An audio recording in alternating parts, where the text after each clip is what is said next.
Hi Sagittarius, here is a general look at your solar chart for June 2016, and every year at this time the Sun comes round into your opposite sign Gemini for much of this month. So that sort of implies that this is a time for cooperation, for coordinating with others, to compromise as well because of what's going on for them, and you benefiting more from the support, their support, but also them benefiting from yours, or just your contribution, your input. But I just want to mention a few other things that are going on with the astrological weather for us all, no matter what our signs. There's been a lot of theorizing going on, a lot of hypothesizing with this energy of Jupiter and Neptune so strong, particularly if you listen to this in May. And that's been going on for a little while now, so it's all too easy to be led astray by somebody's promises of delivering you the moon, or sort of leading you up the garden path on something. It might not be that way, but the tendencies incline more in that direction at the moment. And over idealizing a concept or a set of concepts or a belief system or indeed a person or an ology or an ism is all too easy to do with Jupiter and Neptune, which is not very grounded energy. It's fantastic expansive energy for working with the arts, with the imagination, with the intuition, with spirituality, with healing, music particularly, and dance. But it's not hasn't really got its feet on the ground when it comes to sort of the more hard-headed, materialistic, cynical side of us, really. So that's why it's a good thing, I think, that Neptune is coming closer now Saturn is coming closer now to Neptune.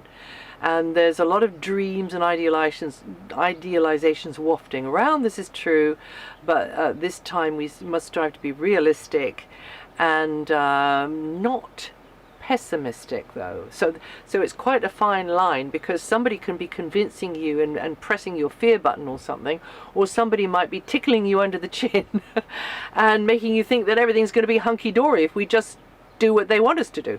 So yeah, it's a fine line. So always and ever, just listen to that gut of yours, and try not to be pulled into that fear, into that pessimism, because then that lowers the vibration anyway. And if the vibration is lowered, then likely you're going to be getting more involved on that fear string, if you like, of the instrument, of the all and everything. So maybe that doesn't vibrate at the right rate for you. Maybe you need to be up on a higher vibrating string. So really this will be a period when there is a danger of getting things out of proportion and shooting ourselves in the foot. This is a time, though, to balance the ultimate ideal that we'd like to see with how it can be ploddingly achieved where we are right now on the timeline. So it is actually about timing this and not throwing away what is being sloggingly achieved in the past. Do not just do that, whether it's in your personal life or whether it's something out there, kind of circumstances beyond your control, although it's always within our control. It's what we are radiating that manages to sort of just add or subtract the balance of things.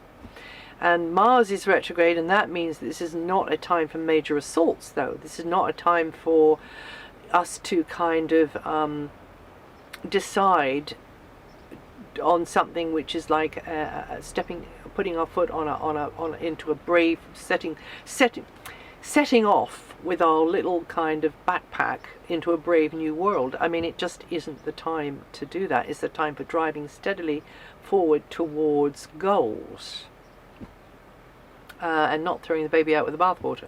So here are some Saturn-Neptune suggestions, working for a good cause, working for the common good, working with spirituality, working with the arts, working with healing, nutrition, or rather, nutrition as medicine, whatever, working, just relaxing really into whatever you can get absorbed into, which takes you out of your mind and puts you in a place which uplifts you, which refines your nature, which soothes your heart, and which feeds your soul, really. So that's easy, isn't it? I mean, some people call it escapism, I suppose, but I don't mean that. I mean something which is more structured, which is more of a part of a daily routine. So providing a higher service in a more structured, down-to-earth sort of a way. That's what I mean by this. And that's, doing one's best, and that's all we can do. It's all we can do. Now, for your sign in particular, you've got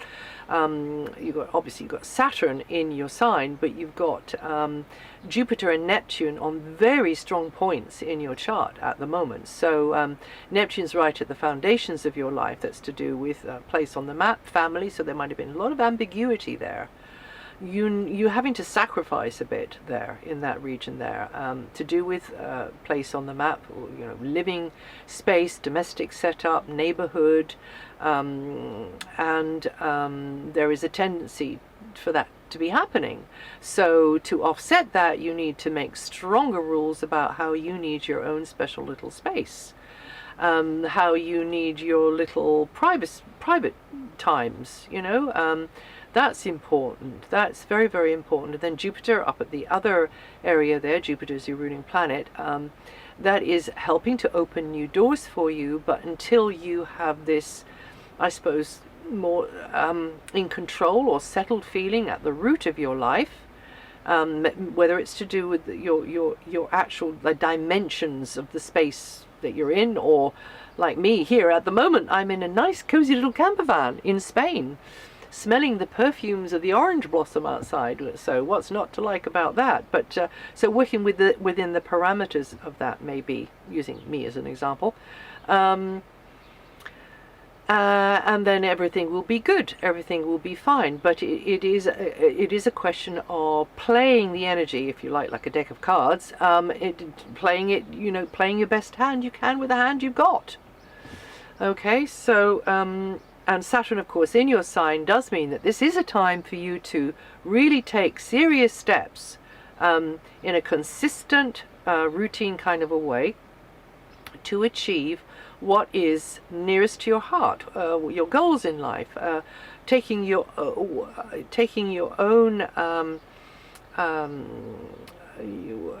own physical seriously, but also your what you're putting out there into the world, and your identity more seriously, and how you would like it to be projected out there into the world. So this is the time for setting about it in a sort of a structured, step-by-step kind of a way over these many months, and that will be until the end of 2017.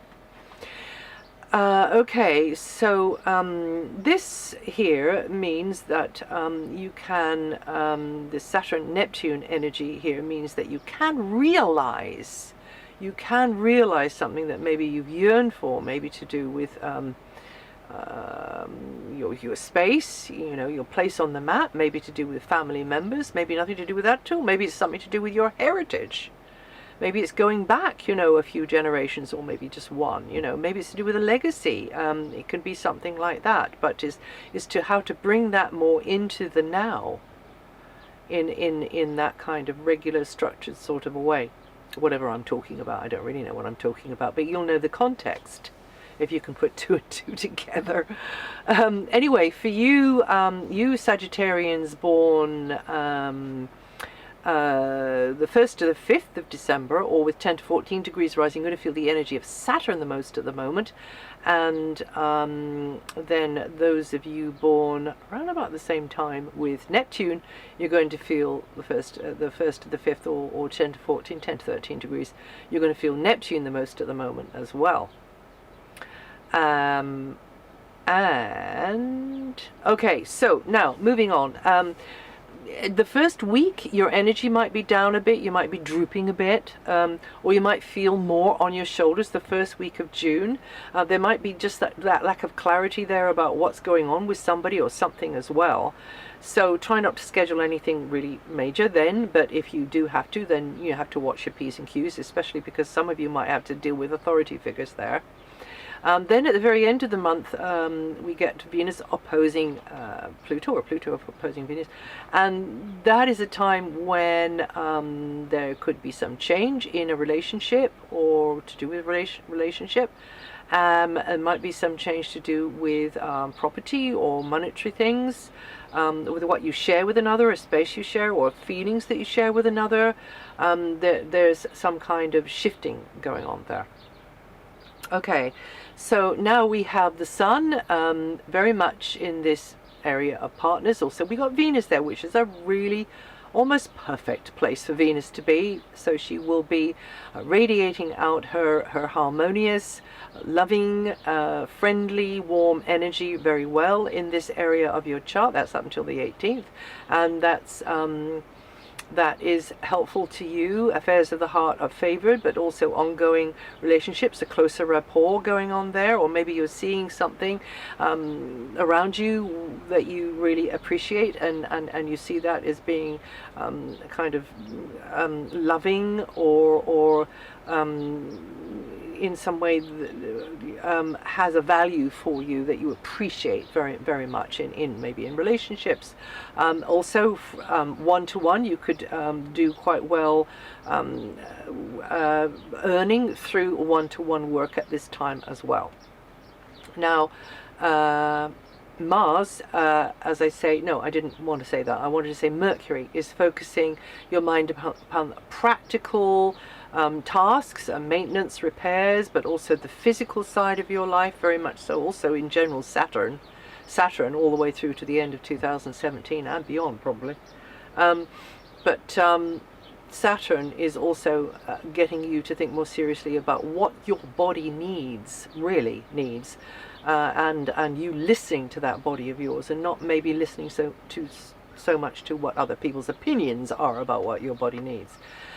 So letting your body speak to you with its body mind in because the body already does speak to us by giving us pain, or giving us other kind of discomforts as well, but I guess it's mostly pain, really, aches and pains. So listening to that and trying to figure out, okay, what do I need to do for this, it might be for you uncovering the different layers and getting down to the nitty-gritty to do with diet, because that's where you've got Pluto just now, and you will have Pluto there for a number of years, so thinking about that. Now, Mercury, yeah, the nuts and bolts of life, the mechanics of how to do something, getting your head around things, sort of like everyday tasks, everyday duties, and then shifts on the 13th into again, the same area as the Sun, the same area as Venus, in this partnership area, this cooperative area, this teamwork area, this area where you have to, you maybe have to spend more time in the company of others, and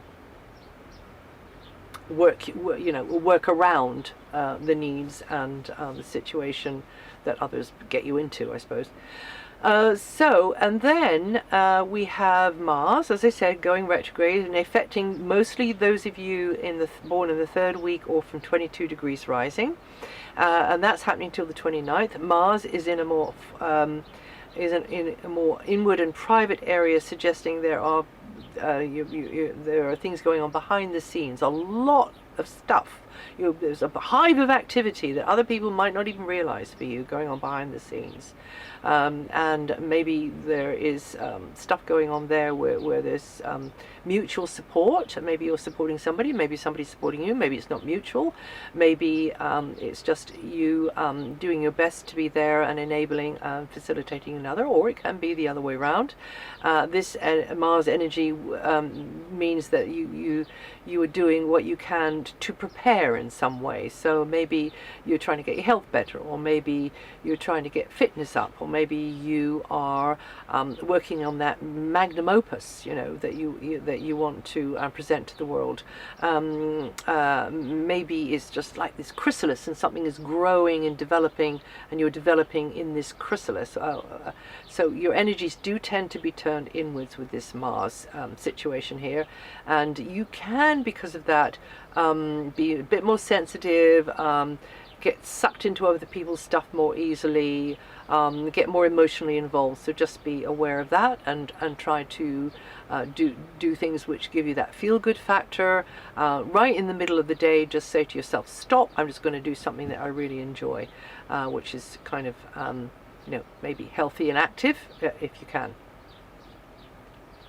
And then that helps you to sustain your energy, and also to keep the clarity there. But definitely this Mars position is about being of service to others. Then Jupiter, well, I should mention Saturn, but I have mentioned Saturn really. You Sagittarians born December the 1st to the 5th, or with 10 to 14 degrees rising, going to feel that energy the most this month.